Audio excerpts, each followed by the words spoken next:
On January 30th, 2026, gold didn't just drop, it collapsed. Worst crash in 45 years. 21% erased. Silver got hit even harder. And while the entire world was staring at that red candle, the U.S. Department of Justice quietly uploaded 3 million pages of Jeffrey Epstein files online. No press conference. No headline. Just a dump. And buried deep inside that archive, in a place almost nobody would ever click, was one email from 2011. The subject line? The European Union Times. The content? A forwarded article about Fort Knox, and whether America's gold is actually there. Now listen, the email itself isn't the bombshell. It's the trigger.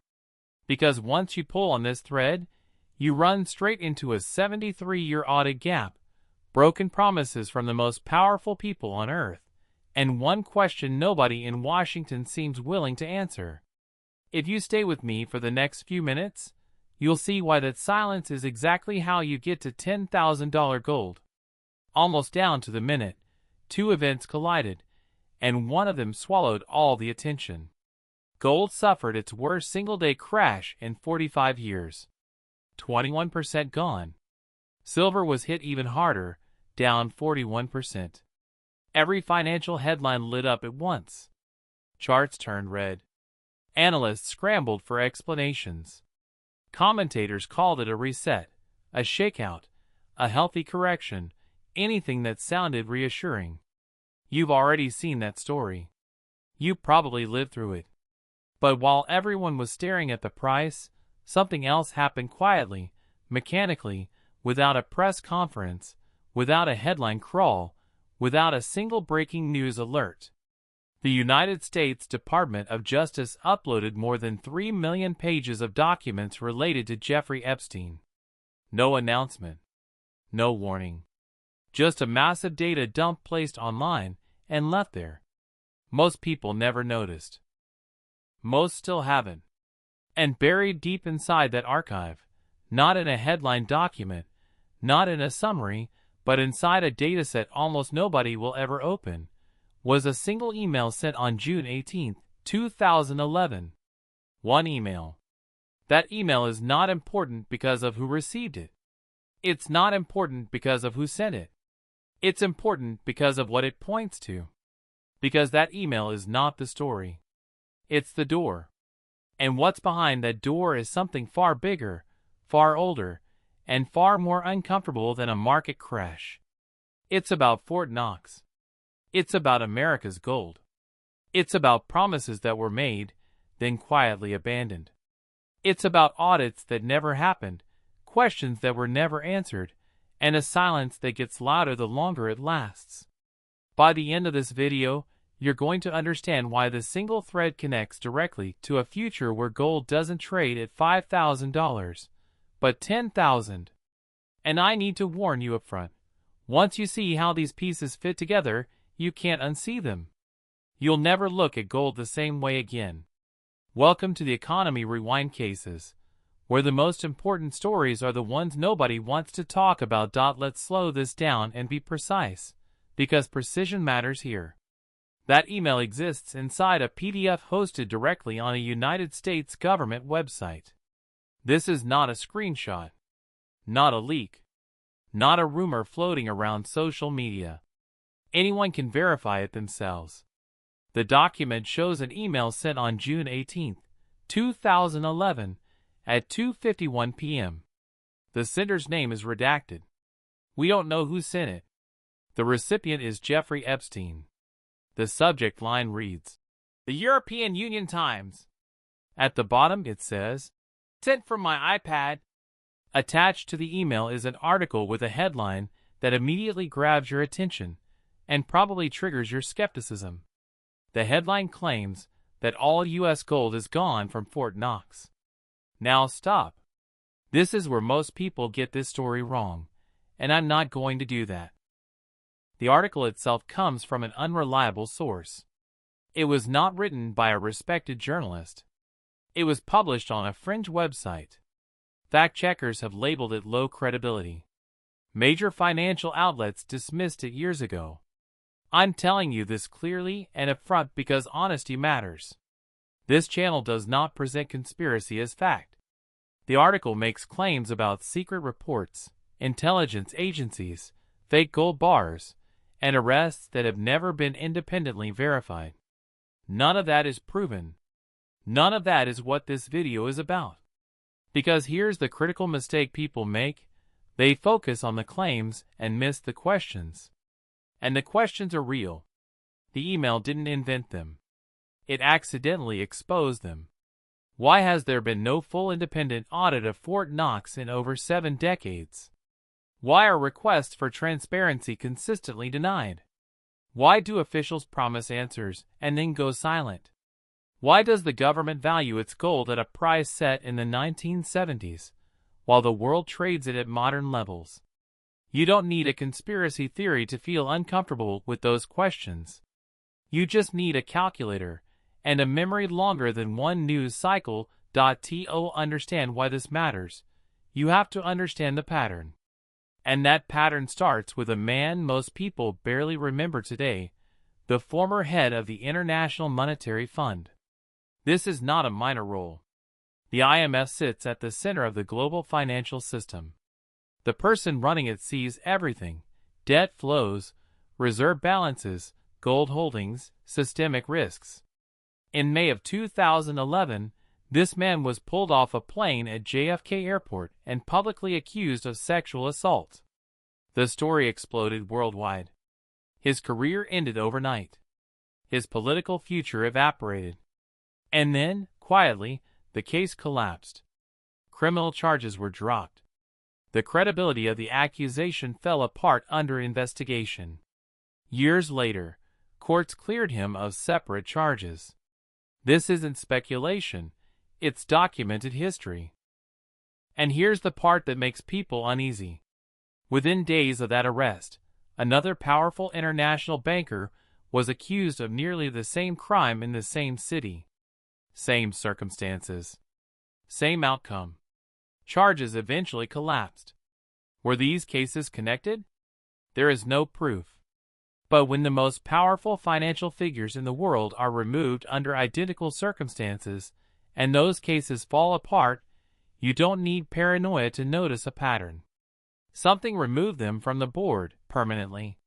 Whether they discovered anything about gold isn't proven. But what is proven is that power can disappear overnight, and explanations don't always survive scrutiny. That matters, because when institutions control information, the absence of transparency becomes the story. Now let's talk about Fort Knox, not the myth, the record. The U.S. Bullion Depository was built in the 1930s. Inside are supposedly 147 million ounces of gold, sealed behind massive blast-proof doors, divided into compartments, protected by layers of security.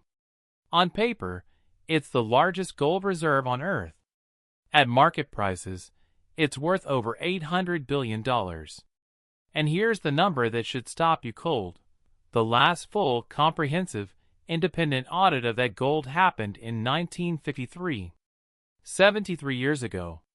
Let that settle. Your taxes are audited every year. Businesses are audited constantly. Yet the single most important reserve asset in the country hasn't been fully verified in generations. Yes, officials say audits happen. But those audits check paperwork. They inspect seals. They don't drill bars. They don't test composition. They don't bring in independent observers. And the results aren't publicly released. In 2017, a Treasury Secretary visited the vault and later tweeted that the gold was safe. That was the confirmation. A tweet. No report. No data. No verification. If this were any private institution, that answer would be unacceptable. Yet here, we're told to trust it indefinitely. This is the moment where the story stops being historical and starts becoming personal. Because for the first time in decades, the question of Fort Knox wasn't coming from fringe commentators or gold bugs. It was coming from the very top. In early 2025, 3 people with real power publicly committed to opening the vault. Not hinting. Not speculating. Saying it out loud, on camera. The richest man on earth talked about live streaming an inspection. A sitting president told reporters aboard Air Force One that they were going to Fort Knox to make sure the gold was there. A United States senator followed up with a formal written request to the Treasury Secretary, asking for an inspection and setting a deadline. This wasn't social media noise. This was official. And that's what makes what happened next so unsettling. Nothing happened. No inspection. No statement. No explanation. The deadline passed. 30 days turned into 60. 60 turned into 90. Over 100 days went by, and the Treasury said absolutely nothing. Not even a refusal. Just silence. And that silence matters more than any rumor ever could. Because if the gold is there, proving it is easy. One visit. One report. One afternoon with cameras and independent auditors. Instead, the topic vanished. Musk stopped mentioning it. The president never brought it up again. The senator's request was ignored as if it never existed. That pattern, promise, attention, then complete withdrawal, is not normal. Governments deny things all the time. They deflect. They spin. What they don't usually do is go completely quiet when the answer should be simple. And when people who never shut up suddenly stop talking about one very specific thing, that's not an accident. That's a decision. If this still sounds abstract, it shouldn't, because it already happened in real life between two allied nations. In 2013, Germany asked for the return of its gold stored in U.S. vaults. Not American gold. German gold. Gold with serial numbers, records, and ownership already established. On paper, this should have been simple. Load it onto planes. Ship it home. Instead, Germany was told it would take years. 7, originally. That alone raised eyebrows across the financial world. Why would it take years to return something that's supposedly sitting untouched in a vault? When the gold finally began arriving, something else raised even more questions. The bars had been melted down and recast. German officials said it was done to meet modern standards. Critics immediately asked the obvious: if the original bars were already there, why melt them at all? Why not return them exactly as deposited? Germany eventually got its gold back, but the timeline was never properly explained. And once you understand that episode, you can't unsee its implications. Because it proves one thing beyond debate: gold custody is not as simple as most people assume. Even between allies. Even with documentation. Even when ownership is clear. So when people say, "Of course the gold is at Fort Knox," the honest response is, maybe. But history says you don't know until you check. And checking, for some reason, keeps getting delayed. Now we arrive at the part of this story that doesn't rely on emotion, speculation, or silence, just numbers. And this is where everything clicks.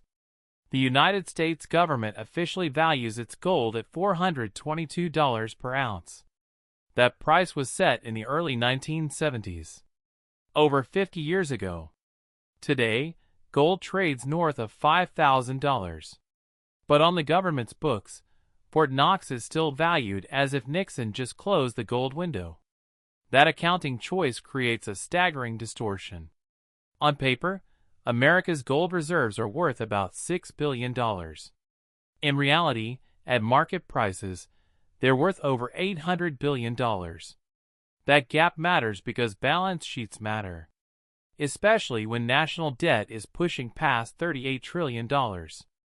Revaluing gold instantly strengthens the Treasury's balance sheet without raising taxes, cutting programs, or printing new money. And here's the part nobody likes to say out loud. If gold needs to be worth more to stabilize the system, there is no incentive to suppress its price.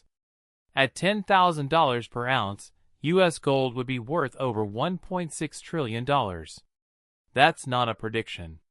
That's arithmetic. Governments revalue assets when they run out of options. And historically, gold is the asset they turn to when confidence needs reinforcement. You don't need a missing gold theory to get to $10,000. You just need debt, math, and time. Now zoom out and look at behavior, not words. Because countries lie. Balance sheets don't. While Americans argue about Fort Knox, China has already made its move. For over a decade, they've been reducing exposure to U.S. treasuries. Hundreds of billions sold. At the same time, they've been buying physical gold month after month, without interruption. They built their own international payment system. They restricted silver exports. They're acting like trust and paper is a luxury they no longer afford. And here's the part that should really get your attention. After the worst gold crash in 45 years, major banks didn't panic. They didn't call the top. They didn't declare the end of the bull market. They raised their targets. After the crash. That tells you everything. Institutions with the best data on Earth watched gold drop 21% in a day and said, "Buy more." That's not emotional. That's strategic. The Epstein email doesn't prove Fort Knox is empty. It doesn't need to. What it did was shine a light on a question that refuses to go away. If the gold is there, prove it. One audit ends this entire conversation forever. The fact that it hasn't happened, after decades, after promises, after public pressure, is why gold keeps climbing. Not because of fear. Not because of conspiracy. But because silence, incentives, global behavior, and cold math are all pointing in the same direction.